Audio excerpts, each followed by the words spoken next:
धर्म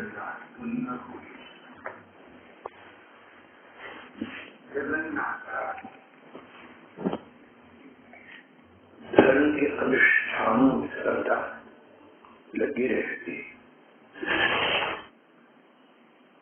जगन्नाथ दास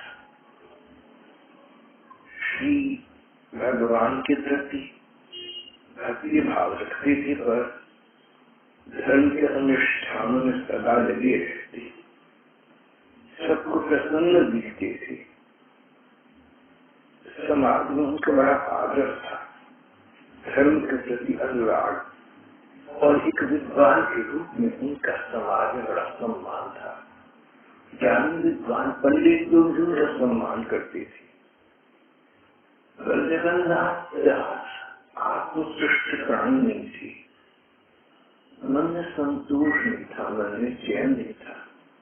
मन कहता था कि अनुष्ठान करना, धार्मिक कृत्य करना अपने स्थान पर है, पर इस प्रकार की कुछ साधना हो, इस प्रकार का कोई उपाय हो, व्यक्ति को दोबारा इस संसार में जन्म ही न लेना पड़े। इसी प्रकार हम इस भव सागर से तर जाए, इसी प्रकार हम संसार की सागर को पार कर जाए। उनकी चिंतन का रूप ले लिया। विद्वान थी, ज्ञान थी, सब समझती थी। जगन्नाथ दास शीघ्र इस निष्कर्ष पर पहुंची, संसार में किसी प्रकार की हलगिनी, किसी प्रकार की समस्या के समाधान के लिए जो एक ऐसा उपाय है, रामबाण अचूक औषध, फुल प्रूफ मेथड, एक अचूक उपाय तो है, एक ही है, सर्वोपरि है, सर्वोच्च है, एक वही एक ही है। और वो सच्चे हृदय से अपने प्रभु प्रियतम को पुकारना है। प्रियतम की पुकार को प्रभु सुनते हैं। उन्होंने भगवान से बार बार प्रार्थना करना आरंभ कर दिया। भगवान,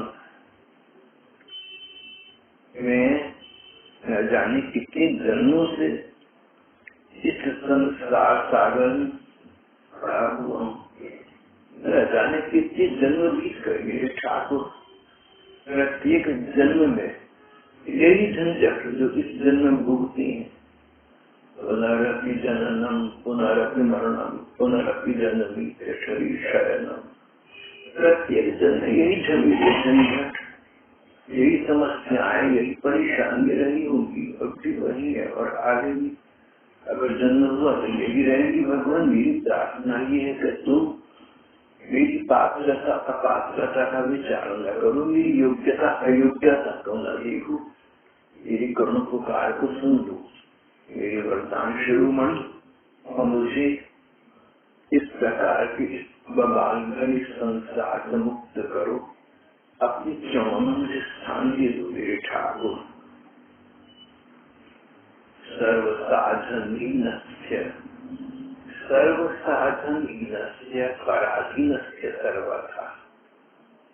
मेरे पास तुम्हें पाने का, तुम्हें प्रसन्न करने का कोई साधन, कोई उपाय नहीं है, सब साधनों से ही है। पराधीनस्य सर्वथा। और इतना ही नहीं, जो उनकी विकृतियां हैं उनका भी तो शिकार बना हुआ हूँ। मेरे सारे शत्रु मेरे मन में ही निवास करते हैं। हमारे धर्म ग्रंथों में 5 विकार बताए हैं, काम, क्रोध, बल, लोभ और मोह। जगन्नाथ अपनी प्रार्थना अपनी कातर कंठ से ठाकुर जी से कहते कि देखो, मैं इन विकृतियों का ग्रास बना हुआ हूँ, मुझे इनसे उबार लो। पापीनस्य, मैं तो न जाने इस अंधकूप में कब से पड़ा हुआ हूँ, इससे उबारने का काम तो तुम ही कर सकते हो।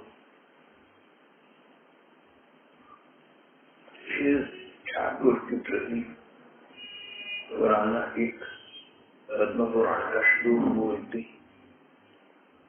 अहमस्य पराधानाम आलयस्य साधना, अहमस्य पराधानाम आलयस्य साधना, अगतिष्ठ तत्नाथो भवन्तारीव मे गति। अपराधों का तो मैं घर हूँ, अपराध मुझसे बनते रहते हैं, कोई ना कोई दोष मुझे आवृत रखते हैं, कहीं ना कहीं कोई ना कोई त्रुटि, कोई ना कोई भूल मेरे में होती रहती है। अपराधों का तो मैं आलय हूँ, अपराधों का तो मैं घर बन गया हूँ। अपराधानाम आलय त्यक्त साधना, उस पर आलम ये त्यक्त साधना, इनसे निपटने के जो साधन है वो मैंने त्यागे हुए। अपराधों का तो मैं घर बना हुआ, काम क्रोध मद लोभ मोह इनकी कुचक्र में फंस कर मैं न जाने क्या क्या दुष्कृत्य करता हूँ, और इनसे निपटने का, इनसे उभरने का साधन है तुम्हारा नाम जप, तुम्हारे रूप का ध्यान इत्यादि। उन सबको तो मैंने त्यागा हुआ है, उन सबको तो मैंने सिद्धांति दी हुई है, वो सब तो मेरे से होते हैं। और आधीन से सर्वथा मैं तो सर्वथा इनके अधीन हो गया हूँ। अपने इन विरोधियों को, अपने के शत्रुओं को मैंने अपने मन में स्थान दिया हुआ है और इनके वश में चलता हूँ। इसलिए मेरी तो भगवान, मेरी तुम्हारे एक प्रार्थना है कि इस संसारों की सागर से मेरी नाव को तुम पार लगा दो। प्रभु जी मैं विनती करूं, मेरी नैया लगा दो पार। प्रभु जी मैं विनती करूं, मेरी नैया लगा दो पार। कन्हैया, कृष्ण कन्हैया, मेरी नैया के खेवैया मुझे उस पार लगा दो। अपने चरणों में मुझे ले लो मेरे ठाकुर, मेरी योग्यता को न देखो, मुझे वो मार्ग दिखा दो जिससे मैं तुम्हारी कृपा का अधिकारी बन सकूं, मैं तुम्हारा एकांतिक अनुगत हूँ। दयानिधि मुझ पर दया करो, मैं तुम्हारी कृपा का पात्र हूँ। एक दिन की बात है, रात का समय था। जगन्नाथ दास इसी प्रकार प्रियतम प्रभु से प्रार्थना करते करते सो गए। जगन्नाथ दास के दोनों अर्थ ठीक है। जो जगत के नाथ है ठाकुर जी भगवान जगन्नाथ, उन जगत के नाथ का, संसार के स्वामी का मैं सेवक हूँ। और दूसरे जगन्नाथपुरी में रहती थी। जगन्नाथपुरी में मंदिर है, मंदिर प्रधान ठाकुर जी जगन्नाथ जी है, मैं उनका सेवक। बात तो दोनों अंत से वही आ जाती है, एक ही बात है। वो जगन्नाथ जिनका मंदिर है, देवी भगवान जगन्नाथ दास इसी प्रकार प्रभु से प्रार्थना करते करते सो गए।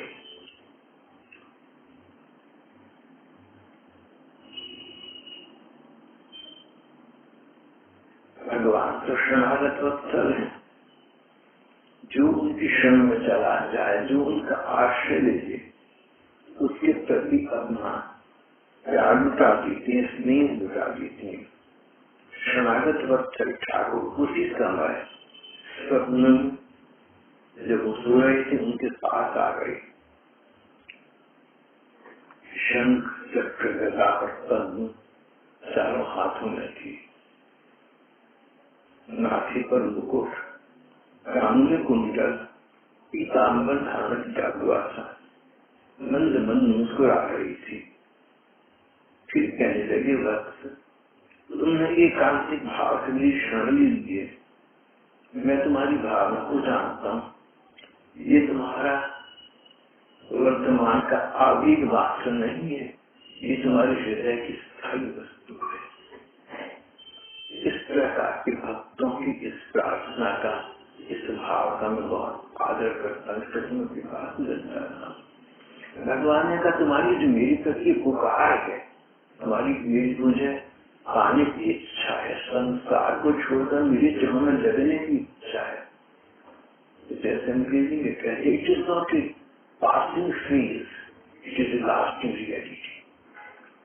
भगवान ने कहा तुम्हारे मन की कामना कोई आवेग या आवेश मात्र नहीं है, ये कोई दूध का उबाल नहीं कभी ठंडा पड़ जाए।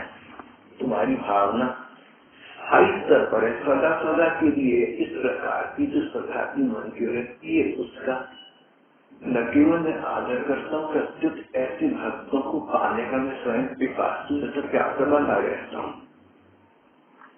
अच्छा तुम जो काम कर लो, तुम कहते हो कि प्रभु तुम्हें पाने का मेरे पास उपाय नहीं है, मैं उपाय नहीं जानता, मैं तुम्हें दो उपाय बता देता हूँ। तुम ओम नाम का जप किया करो, ओम इत्याक्षर ब्रह्म, ऐसा श्रीमद् भागवत में भागवत श्री कृष्ण की वाणी है। ओम इत्याक्षर ब्रह्म, इस एक अक्षर में ओम, इस एक अक्षर में ब्रह्म का साक्षात भगवान का निवास है। बहुत से लोग तो ओम का ही जप करते हैं और उनको शांति प्राप्त होती है। भगवान ने जगन्नाथ दास जी कहा कि तुम प्रणव का जप किया तो प्रणव, प्रण प्रणव जो सदा नवीन बना रहे। ओम भगवान का नाम ऐसा है जो सदा सदा नवीन बना रहता है। वेदों में इसे प्रणव मंत्र के नाम से पुकारा गया है। भगवान ने कहा कि मेरे प्रणव मंत्र का, मेरे ओम मंत्र का जप करो, मेरे रूप का ध्यान करो और ओम ओम ओम इस प्रकार इसका जप करते रहो। हमारे ग्रंथ कहते हैं कि जिस संस्कृत के श्लोक इससे पहले, जिस उक्ति ऋचा से पहले ओम लगा दिया जाए, प्रणव मंत्र लगा दिया जाए, वो मंत्र बन जाता है, वैदिक मंत्र का स्थान प्राप्त कर लेता है। भगवान ने कहा तुम दो काम करो, एक तो ओम नाम का जप किया करो, बिल्कुल साधारण है, बहुत सरल है, ओम ओम ओम। और दूसरा तुम अपनी उड़िया भाषा में, ये जगन्नाथपुरी में रहते थे, उड़ीसा में रहती थी, तो कहने लगे भगवान की ये श्रीमद् भागवत तरन तारण जो सबको तारने वाली है, लेकिन उड़िया भाषा में, सरल भाषा में तुम इसका अनुवाद करके लोगों में इसका प्रकाश करो। इसके द्वारा जब तुम बार बार भागवत का समाप्ति, जब तुम बार बार श्रीमद् भागवत का पारायण करोगे, इसका पाठ करोगे, तो दो लाभ होंगे। बार बार पढ़ने का लाभ तुम्हें प्राप्त होगा और लोगों को तुम पढ़कर सुनाओगे, समझाओगे। न जाने कितने ही लोग जिनको अभी तक मार्ग का बोझ नहीं है, इस भागवत के मार्ग पर चले जाएंगे।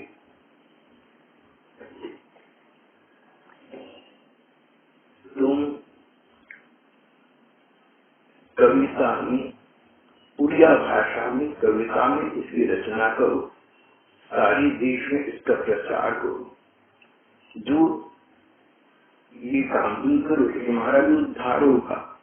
और जो व्यक्ति एक बार भी ध्यान पूर्वक श्रद्धा से श्रीमद् भागवत का हमारे मुंह से श्रवण करेगा, उसका भी उद्धार हो जाएगा। असंख्य जीव इसके सहारे न केवल तुम्हारी भांति संसार की सागर से पार हो जाएंगे।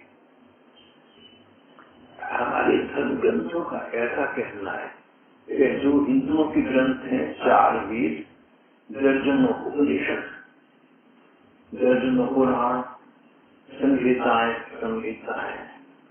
श्रुति, जो हमारी प्रकार प्रकार के तंत्र मंत्र ग्रंथ अनेक हैं, उन सबको तो कोई व्यक्ति पूरा जीवन लगा के तब भी पढ़ नहीं सकता, इतने अधिक है और कठिन है। तो इन सब के लेखक व्यास जी रहे। व्यास जी भगवान कृष्ण के रिश्ते में दादा लगती थी।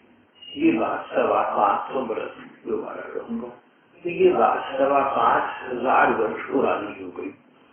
व्यास ने देखा कि कितने सारी ग्रंथ पढ़ना लोगों के बस का काम नहीं है और ग्रंथों को पढ़कर उनको भ्रम पैदा होता जाएगा, पूरे ग्रंथों को समझ नहीं पाएंगे। तो सब ग्रंथों का सार उन्होंने एक ग्रंथ में लिख लिया, इसका नाम भागवत है। भागवत में, जैसा मैंने पहले कई बार कहा, यहाँ पर आदि भागवत में भक्तों की कथाएं हैं और भगवान के अवतारों की लीलाएं हैं। नृसिंह भगवान, भक्त प्रहलाद, ध्रुव जी, भगवान विष्णु, वामन भगवान, राजा बलि। इस प्रकार आदि भागवत में भगवान के अवतारों की और उनके भक्तों की लीलाओं का, कथाओं का वर्णन है। बाकी आदि भागवत में भगवान कृष्ण के प्रकट होने से लेकर जब वो संसार छोड़कर अपनी धाम को चले गए, वहां तक का वृत्तांत है। पांडवों की पूरी परीक्षित थी, उनको पता लगा उनकी मृत्यु हो जाएगी 1 सप्ताह के पश्चात, तो अपना स्थान छोड़कर गंगा जी के किनारे जा बैठी। राजा बहुत धर्मप्राण थे, बहुत ऋषि मुनि आए, सुखदेव जी आए। सुखदेव जी व्यास जी के बेटे हैं। सुखदेव जी को पूरी भागवत का कंठस्थ है। सुखदेव जी सदा भगवान राधा कृष्ण के ध्यान में मग्न मस्त रहते हैं। सुखदेव जी आए, उन्होंने कहा परीक्षित चिंता मत करो, मैं 1 सप्ताह में तो पूरी भागवत सुनाऊंगा, तुम्हारा उद्धार कल्याण हो जाएगा। और ऐसा ही हुआ। हमारे धर्म ग्रंथ कहते हैं कि सबसे बड़ा अनुष्ठान जो तुम कर सकते हो, सबसे बड़ा आयोजन जो तुम कर सकते हो, भागवत का सप्ताह पाठ है। वैसे कोई व्यक्ति चाहे तो निजी जीवन में भागवत सारा उम्र पढ़ता रहे, 1 श्लोक रोज पढ़ता रहे, 1 अध्याय रोज पढ़ता रहे, 2 महीने का पाठ बिछा ले, 1 महीने का बिछा ले, लेकिन 1 सप्ताह का पाठ इसलिए कहा गया कि 1 सप्ताह का समय व्यक्ति निकाल सकता है।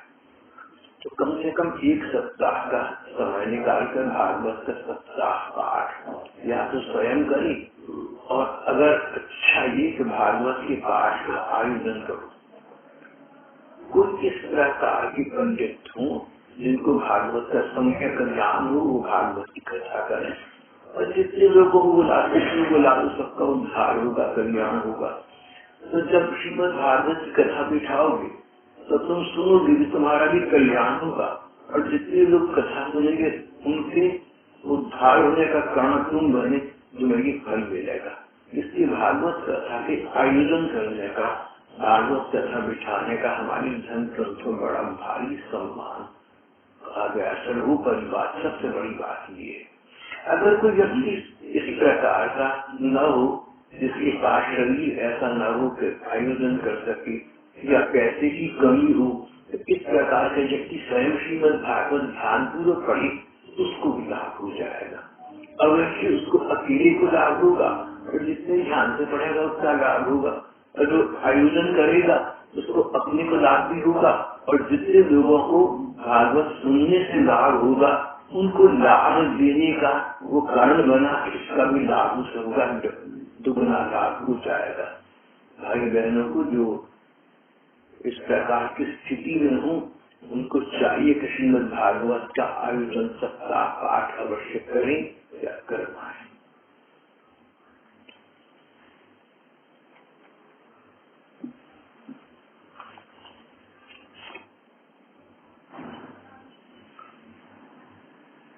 इतना कहकर भगवान ने स्वप्न में दर्शन दिए थे, अंतर्धान हो गए। अच्छा चाकर रात नींद खुल गई, उठ बैठी। उन्हें बड़ा आनंद था कि भगवान ने मुझे भागवत की उड़िया भाषा में अनुवाद करने की, कविता बनाने की आज्ञा दी है। तो जिन्होंने आज्ञा दी, जिन्होंने प्रेरणा दी, वही इसको करवाएंगे। मैं तो उनके हाथ का एक यंत्र मात्र हूँ, मैं तो उनके हाथ का खिलौना हूँ। ठाकुर जो तुम कराओगे सो करूंगा। उन्होंने एकदम लिखनी पकड़ी, कलम हाथ में लिया और ताल तक चली कर लिखना आरम्भ कर दिया।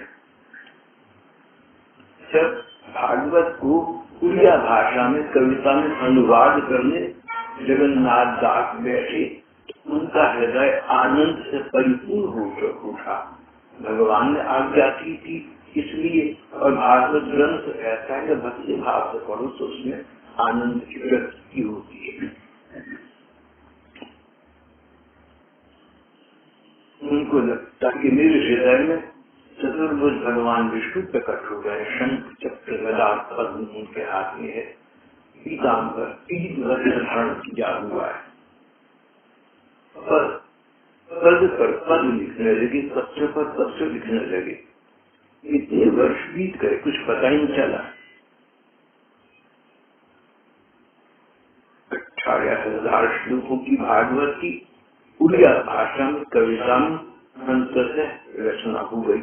बहुत सुंदर कविता बनी, बहुत सुंदर रचना बन गई।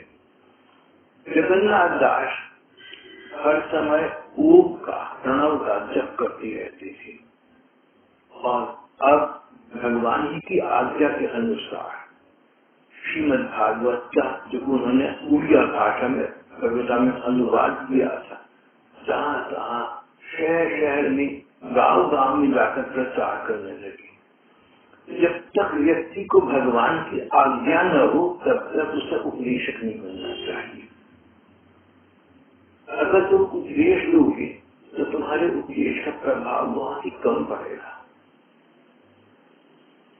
स्वामी रामकृष्ण परमहंस देव थे, 100 वर्ष पहले की बात है।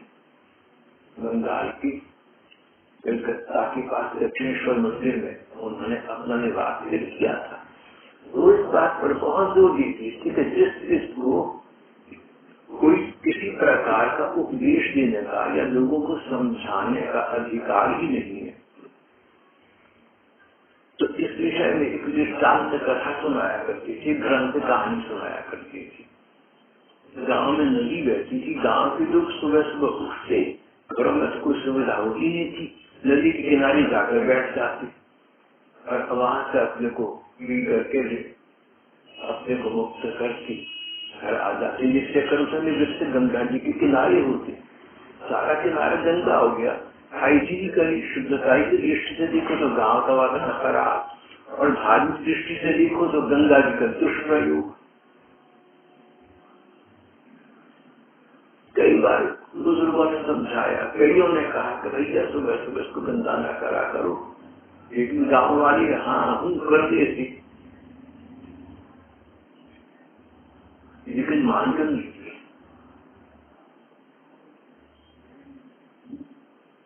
उसका कहना निर्मा थी, ये स्थिति नाला नहीं पड़ेगा, करते वही। कई लोग ऐसे स्वभाव के हैं, आपकी बात सुनेंगे हाँ में हाँ भी जाएंगे, बहुत प्रसन्न होंगे, करेंगे वही लोग तक करती चली आ रहा है। मानो तो ऐलान रख गया, इतने बजे बोलेगा ही बोलेगा, तुम चाहो या न चाहो। आजकल भी देखो हम लोगों के कोई ना कोई ऐलान लगे रहते हैं, अनावश्यक हम कई काम अचानक करते रहते हैं। तो गांव वालों ने कभी किसी बड़े बुजुर्ग का, किसी का कहना नहीं माना। एक बार जब गांव के पुलिस के अधिकारियों को पता लगा, दारोगा साहब को पता लगा, उन्होंने 3-4 गाड़ी पगड़ी वाली पुलिस वाले भेजे, गंगा घुमाते हुए कल से जो यहाँ बैठेगा उसको गंगा पड़ेगा। गंगा इसका तक साफ हो गया, कोई बैठे ही आ जाएगा। क्यों भाई स्वामी रामकृष्ण बोली ये कथा सुना, कहने लगी कि देखो वो जो पुलिस वाली थी ना, उनके अपने पास में ताकत नहीं थी, लेकिन जब सरकार ने हुक्म दिया तो सरकार को ताकत थी। अगर अब गांव वाले उनका कहना नहीं मानेंगे तो पीछे से सरकार के और बड़े अफसर आएंगे गंगा वाले। कहीं से शक्ति मिलती चाहिए कोई कार्य समाज के प्रति करने के लिए। समाज सुधार सबके बस का रोग नहीं है। किसी एक व्यक्ति को भी मंत्र देने का अधिकार भी हमारे धर्म ग्रंथों ने सब किसी को नहीं किया।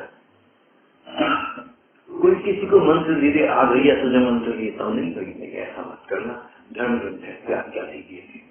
जब तक तुम्हें भगवान की आज्ञा दास या सदगुरु देव की आज्ञा ना हो तब तक कहीं ना उपदेश करना, न किसी को मार्ग बताना है। ग्रंथ भरे पढ़े हैं, बड़े बड़े संत भरे पढ़े हैं, वो करेंगे। अगर जानने वाले के मन में सच्ची इच्छा है तो भगवान उसको ठीक गुरु से मिलवा देंगे। जो भी हो, जगन्नाथ दास को भगवान ने कहा था कि तुम भागवत का प्रचार करो, इसका पाठ करो, लोगों को सुनाओ, इसलिए वो इस काम में लग गए। अपनी इच्छा से खुद चौधरी बन गए। भगवान के कहने से उनकी आज्ञा का पालन किया। देश विदेश में जाकर भागवत का प्रचार करने लगे।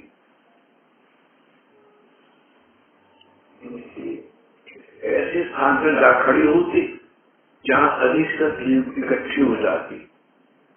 भागवत का पाठ आरंभ करने से पहले सब लोगों को भागवत की महिमा बताते। भाइयों, अगर संसार के झंझट और बवाल से छूटना चाहते तो भागवत की कथा सुनो। भगवान ने भागवत में भगवान कृष्ण की लीलाएं हैं, उनके अवतारों की लीलाएं हैं, उनको ध्यान से सुनोगे। जो लोग भगवान की लीलाओं को और कथाओं को ध्यान से सुनते हैं, भगवान उनकी रक्षा करते हैं और उनको शांति सुख प्रदान करते हैं। भगवान की लीला कथा रस का प्रेम पूर्वक पान करना कि तुम संसार में रहते भी संसार के बंधन मुक्त हो जाओगे। भागवत में ये कथा आती है, भगवान की कथा, भगवान की लीला मनुष्य के मृत्यु पाश को, मौत के झमेले को भी रोक देने वाली है, उससे बचाने वाली है। राजा उत्तान पास थे, उनका बेटा ध्रुव था। नारद जी ने ध्रुव को भगवान के भजन का प्रताप बताया, भागवत की कंठ सुनाई। छोटे से बालक ध्रुव नारद जी की इच्छा अनुसार, नारद जी के दिशा दर्शन के अनुसार भगवान की भजन साधना में लग गए, भागवत में लग गए, भागवत की साधना में लग गए। परिणाम ये हुआ कि जब कभी भगवान के दर्शन तो न हुए ही तो अलग बात है, पर एक ऐसा समय आया जब ध्रुव की मृत्यु का समय आया तो मृत्यु देव उपस्थित हुए उनको ले जाने के लिए। वो मृत्यु देवता के सिर पर पांव रखकर बस भगवान के धाम को चले गए। कथाकार कहते हैं कि इसका मतलब ये नहीं कि सचमुच मृत्यु देवता आए उनके सिर पर पांव रखा। इसका मतलब ये है कि मृत्यु समय उन्हें शरीर ही छोड़ना पड़ा। भगवान विष्णु के सेवक आए और इनको शरीर से, जैसा शरीर था उसी में भगवान के पास ले गए। भगवान ने उनको दिव्य शरीर दी, क्या तो अलग बात है, पर मृत्यु यमराज उनको, उनकी कोई हानि नहीं कर सके, उन पर शासन नहीं कर सके, उन पर अपनी मर्यादा आरोपित नहीं कर सकती। जो व्यक्ति भगवान का भजन करता है, भगवान की कथा में लग जाता है, भगवान में संबंध लगाता है, उनको भगवान मृत्यु के पास मुक्त कर देते हैं।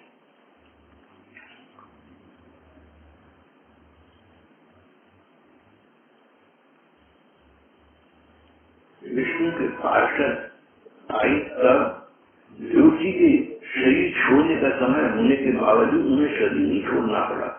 इस दृष्टि से मानव मृत्यु के मस्तक और पैर रखकर सशरीर, शरीर समेत भगवान के रूप को चले गए। श्रीमद् भागवत ने कहा है कि श्री कृष्ण अपनी लीला कथा का श्रवण करने वाले या कीर्तन करने वाले व्यक्ति के हृदय में उसकी कामों के द्वारा मानो स्वयं प्रवेश कर जाते हैं। भागवत कथाएं सुनते सुनते, भागवत के प्रवचन सुनते सुनते व्यक्ति के मन की मलिनता, मन का मैल दूर हो जाता है, मन निर्मल हो जाता है। और निर्मल मन जन सुमोहि पावा, मन निर्मल हो जाए, भगवान की कृपा, भगवान का दर्शन प्राप्त हो जाता है।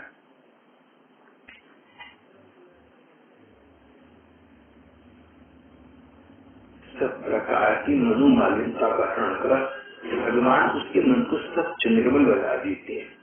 भागवत में ऐसा लिखा हुआ, प्रविष्ट कर्ण रंजन स्वानाम भाव स्वरूपो हम धुनोति शमलम कृष्ण सलिलस्य यथाशतम।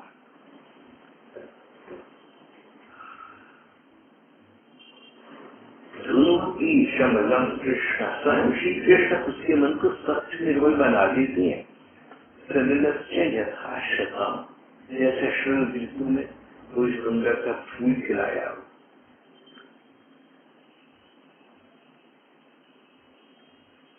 इधर उधर मत भटको,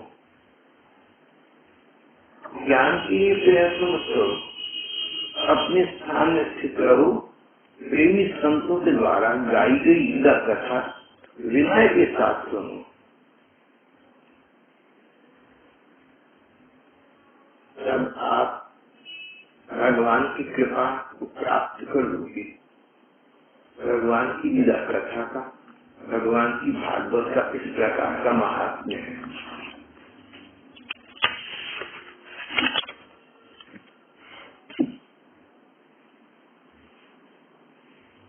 जगन्नाथ का कंठ, उसका स्वर बड़ा सुंदर था, गायन बहुत मधुर था। एक तो भागवत की कथाएं मधुर, उस पर कंठ मधुर, सबसे बड़ी बात कि उनके हृदय में मधुर ठाकुर का निवास। मन में भगवान, वाणी में भगवान, कविता में सुंदरता, मधुरता और भागवत की लीलाएं। परिणाम ये हुआ कि वो जब गा कर अपनी भागवत सुनाते, लोग सुख से, आनंद से झूमने लगते।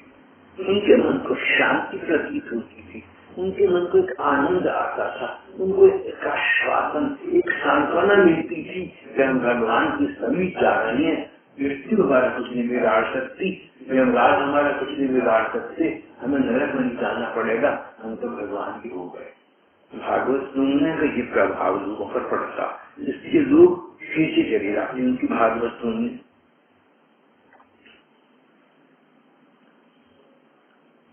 परिणाम ये हुआ जब वो अपने नियम से निवृत्त होकर दोपहर में नगर में घूमते, भागवत की कविता का पाठ करते हुए, तो महिलाएं तब तक खाना बनाने आदि से निवृत्त हो चुकी थी। तो कुछ पुरुष और अधिक महिलाएं उनको अपने घर बुलाती, उनका सम्मान करती, उनसे कथा सुनती। महिलाएं उन्हें बहुत सा धन, रत्न, वसन, भूषण देती। बार बार उनसे प्रार्थना करती, महाराज आप हमारी बुलावे के इंतजार न करें, कभी जब भी समय हो आप हमारे घर आए, यहीं पर प्रसाद पाए, यही हमें भागवत सुनाए, आपकी भागवत की सदा के पास में रहती है। जब कुछ ईर्ष्यालु वंचितों ने देखा कि हमारी भागवत का तो प्रचार कम हो गया, अब तो इसकी भाषा हिंदी है, दोबारा कहूँगा, इसकी भाषा उड़िया भाषा है, इसकी भाषा सरल है और कविता भी है, और इसके प्रति महिलाओं का बहुत रुझान हो गया है, सब इसका सम्मान करते हैं, इसको तो बहुत कुछ मिल रहा है।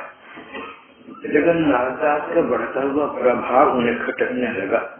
उन्होंने राजा से जाकर इनके चरित्र पर दोष लगाया, ये भागवत के नाम पर महिलाओं को अपने में आकृष्ट करते और सरल सीधी महिलाएं इनके कुचक्र में फंस जाती हैं। वे अपने पतियों की भी इतनी सेवा नहीं करती जितनी सेवा जगन्नाथ देता है। महाराज आपका उसे भय नहीं है, आप देखिए कि आपसे क्या करना है। राजा को बड़ा क्रोध आया, राजा के प्रताप रुद्र, राजा प्रताप रुद्र उन दिनों उड़ीसा के राजा थे, इनका नाम पहले कह चुका है। राजा प्रताप रुद्र को बड़ा क्रोध आया, उन्होंने सिपाही में जगन्नाथ को लाओ। अरे जगन्नाथ तुम महिलाओं के संग में बहुत गाती बोलते हो, उनका संग करती क्या मतलब है? जगन्नाथ जाते हैं महाराज मैं केवल महिलाओं में ही गाता फिरता हूँ, ऐसा तो नहीं है, मैं तो नर नारी ब्राह्मण क्षत्रिय वैश्य शूद्र जो भी सुनता है आदर से सुनता है उसको भागवत सुनाता हूँ। मेरे लिए पुरुष क्या और महिला क्या, मैं पुरुषों में पुरुष हूँ, महिलाओं में महिला हूँ। उनका मतलब था कि मेरे मन में भेदभाव नहीं है, मेरे मन में ये विचार ही नहीं आता कि ये महिलाएं हैं और ये पुरुष है। तो एक बार मुकुट भाई सब यहाँ आते थे, स्नेह बहन जी के पति थे, तो मैंने मैंने उनसे कहा कि आप तो यहाँ पर इन बहनों में ऐसे रिंग मिल गई हैं जैसे बहन है, बिल्कुल सही बहन भाई बन गए। उन्होंने कुछ सोचा, बोले भाई साहब सच बताऊँ आपको, मुझे कभी ख्याल ही नहीं आया कि ये बहने और मैं भाई हूँ। बहन और भाई में भेदभाव तो पता लग गया ना, कन्या पुरुष का। बोले मुझे विचार दिया था कि बहन और मैं भाई हूँ, मुझे उसका असर भेदभाव मेरे मन में नहीं आता। इसका तो बहुत अच्छे करने की बात की विचार ही नहीं आता। तो इस प्रकार किसी बात यहाँ पर जगन्नाथ जी ने कही। राजा ने क्रोध में थे और 100 मंत्राओं के सिखाए हुए थे, जैसे कई चीज देखो मेरे जीवन में कई मंत्राएं आ सकती हैं, उनसे मत सुधारना। और मंत्राएं का सुंदर सुंदर रूप और मधुर वाणी में तुम्हारे पास आती है। लाख लाख मंत्राओं को पढ़ाया हुआ राजा, उसके मन में ये विचार आ चुका था कि ये पंडित नहीं है, असली नहीं है, भागवत के नाम पर चरित्रहीन अभिषेक रहा है, मेरे राज्य में अधर्म का प्रचार कर रहा है। समझता था कि धर्म का प्रचार तो राजा का करना काम है। तो जब जगन्नाथ दास ने कहा कि महाराज दो महिलाओं में महिलाओं में पुरुष यानी कोई भेदभाव नहीं है। राजा बोला कि अच्छा, अगर तुम महिलाओं के बीच में जाकर महिला बन जाते हो तो तुम्हें प्रमाण देना पड़ेगा। और उनको कारागार में डाल दिया। जब तक तुम मुझे अपना महिला रूप नहीं दिखाते तब तक हम तुम्हें छोड़ेंगे नहीं। भक्त के लिए जैसा घर वैसा कारागार, भगवान के भजन करना है। पर भक्त जगन्नाथ दास रो पड़ी, बोले प्रभु लोग तो यही समझेंगे ना कि आपके भक्त ऐसे चरित्रहीन होते हैं, इसलिए मैं कहता हूँ थोड़ी देर के लिए मुझे महिला बना दो, राजा को दिखा दूं, क्योंकि मैं आपसे संतुष्ट हूँ, आपकी आज्ञा से भागवत होना आता हूँ। तो मैं पुस्तकों को रुक्षित महिला के रूप में थी। कारागार के अधिकारी राजा को कहा, राजा बोला बुलाकर लाओ मेरे सामने। ये सामने गई तो लिखा बिल्कुल ये महिला थी और वही महिलाओं वाली बात, संकोच लज्जा। आजकल तो संकोच लज्जा इतनी शायद नहीं रहेगा नहीं, लेकिन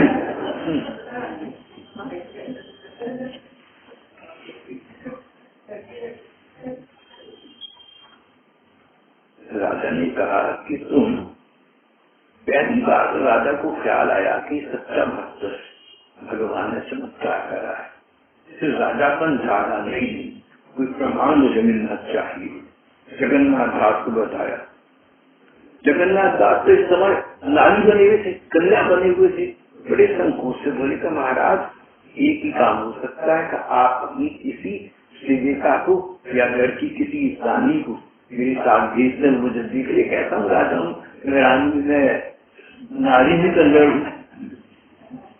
राजा ने एक सेविका को बुलाया और कहा तुम इसकी परीक्षा एकांत में ले जाओ।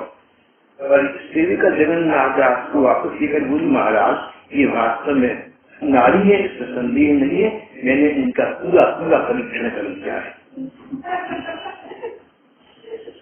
राजा की अंदरूनी आंखें खुल गई। मैंने इसको गलत समझा, गलत दुख तो बहुत नहीं थे, मैंने इसको गलत समझ लिया, लेकिन सचमुच ऊंचा उठा हुआ है। राजा सिंहासन से ऊंचे सिंहासन से उठा नीचे आया, जगन्नाथ दास की पांव पकड़ लिए, बोली जगन्नाथ दास मैंने आपको बहुत गलत समझा। भगवान अपने अपराध को क्षमा करते थे, अपने भक्त के अपराध को क्षमा नहीं करते। मैं तो भक्ता अपराधी, मैं तो संता अपराधी, मैं तो तुम्हारा अपराधी, तो तुम मुझे क्षमा कर दो। जगन्नाथ दास मुस्कुराई और कहा कि महाराज मेरे से क्षमा ही क्षमा है, कोई अपराध आपने नहीं किया। आप इस बात को मन से निकाल दें कि मेरे मन में आपके प्रति कोई ऐसी बुद्धि है, आपको मैंने क्षमा कर दिया। मेरे मन में आपके प्रति कोई रोष नहीं है, कोई अवमान नहीं है। राजा ने कहा अगर ये सच बात है कि हृदय से आपने मुझे क्षमा कर दिया, तो इसका मुझे प्रमाण चाहिए। जगन्नाथ दास बोली महाराज आज्ञा दीजिए, क्या प्रमाण चाहिए मैं वो करूंगा। बोले फिर तुम अपनी भागवत का मुझे पाठ सुनाओ, सप्ताह करो, मुझे शुद्ध कर दो, मुझे शुद्ध बुद्ध स्वरूप में स्थित कर दो। जगन्नाथ दास ने कहा कि अभी मैं स्नान के पश्चात, स्नान करना नियम है, उसके पश्चात आपके प्रति भागवत सप्ताह का पाठ का आयोजन हम करेंगे। स्नान करने के लिए गई तो वहाँ पर भगवान से प्रार्थना की, मैंने आपसे कहा था थोड़ी देर की नारी बनाओ, ये तो कितना आगे बना दिया। राजा को समझ आ गई, राजा समझ गया कि भगवान के भक्त फिर कभी नहीं हो सकते। अब आपके पास करके मुझे अपने वास्तविक रूप में जगन्नाथ रूप पर परिणत कर बदल दी। जब डुबकी लगाकर बाहर आई तो देखा अपने आप को पुरुष रूप में देखा। राजा के पास पहुंचे, राजा के प्रति श्रद्धा वहां जागृत हो चुका था, उनको ये बात बताई। राजा गदगद हो गया, उसका हृदय निगलित हो गया। कुछ दिन तो राजा कुछ बोला ही नहीं, शांत गदगद, उनके प्रति श्रद्धा से भरा हुआ बैठा रहा।